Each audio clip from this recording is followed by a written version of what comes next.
السلام علیکم ورحمۃ اللہ وبرکاتہ۔ نحمدہ ونصلی علی رسولہ الکریم، اما بعد، اعوذ باللہ من الشیطان الرجیم، بسم اللہ الرحمن الرحیم۔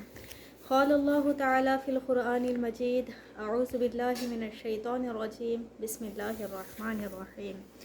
شہر رمضان الذی انزل فیہ القرآن ھدی للناس وبینات من الھدی والفرقان۔ اللہ نے قرآن مجید میں ارشاد فرمایا، یہ رمضان کا یہ وہ مہینہ ہے جس میں قرآن کو نازل کیا گیا ہے، جو لوگوں کے لیے ہدایت ہے اور نشانی ہے اور فرق کرنے والی کتاب ہے۔ یعنی رمضان کا قرآن سے بہت بڑا تعلق ہے۔ رمضان کا یہ ایک بہت ہی بابرکت مہینہ ہے۔ رمضان کا مہینہ رحمتوں والا، مغفرتوں والا اور جہنم سے آزادی کا یعنی نجات کا مہینہ ہے۔ قرآن پاک کا نزول رمضان کے اسی مقدس مہینے میں قرآن کا نزول بھی ہوا ہے۔ قرآن پاک رمضان میں نازل ہوا اور قرآن پاک پڑھنے کا ایک اگر ہم قرآن پاک کا ایک حرف پڑھیں گے تو اللہ تعالیٰ ہمیں عام دنوں میں نارمل ڈیز میں اللہ تعالیٰ ایک حرف ہم پڑھیں گے تو 10 نیکیاں دیتے ہیں۔ پھر الف کے 10 نیکیاں، لام کے 10 20، میم کے 10 30 نیکیاں ہو جاتے ہیں۔ لیکن رمضان میں اللہ تعالیٰ نے نفل نماز کا ثواب فرض کے برابر کر دیا، اور فرض نماز کا ثواب 70 گنا اللہ تعالیٰ بڑھا دیتے ہیں رمضان کے مہینے میں۔ تو اسی طرح قرآن کا جب ہم تلاوت کرتے ہیں تو ایک حرف پر اللہ تعالیٰ 10 نیکیاں نہیں دیتے بلکہ 700 نیکیاں ہمیں ملتی ہے۔ ماشاءاللہ، سبحان اللہ، 700 نیکیاں ہمیں ایک حرف پر ملتی ہے۔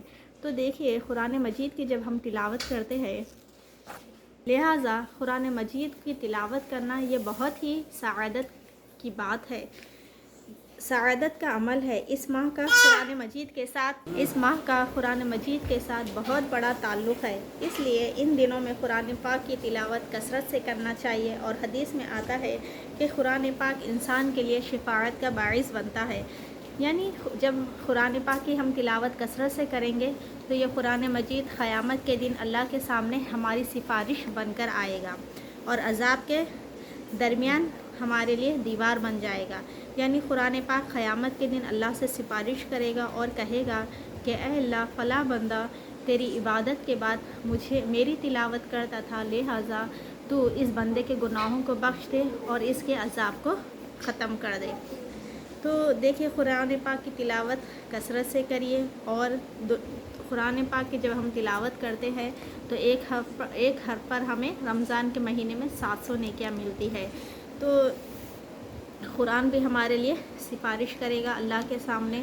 تو لہٰذا قرآن مجید کی زیادہ سے زیادہ تلاوت کریے، اور جو بندے قرآن مجید کی تلاوت کرتے ہیں تو ان کی نیکیوں میں اضافہ بھی ہوگا، اور ایسے لوگ دنیا میں بھی کامیاب ہوں گے اور آخرت میں بھی کامیاب ہوں گے۔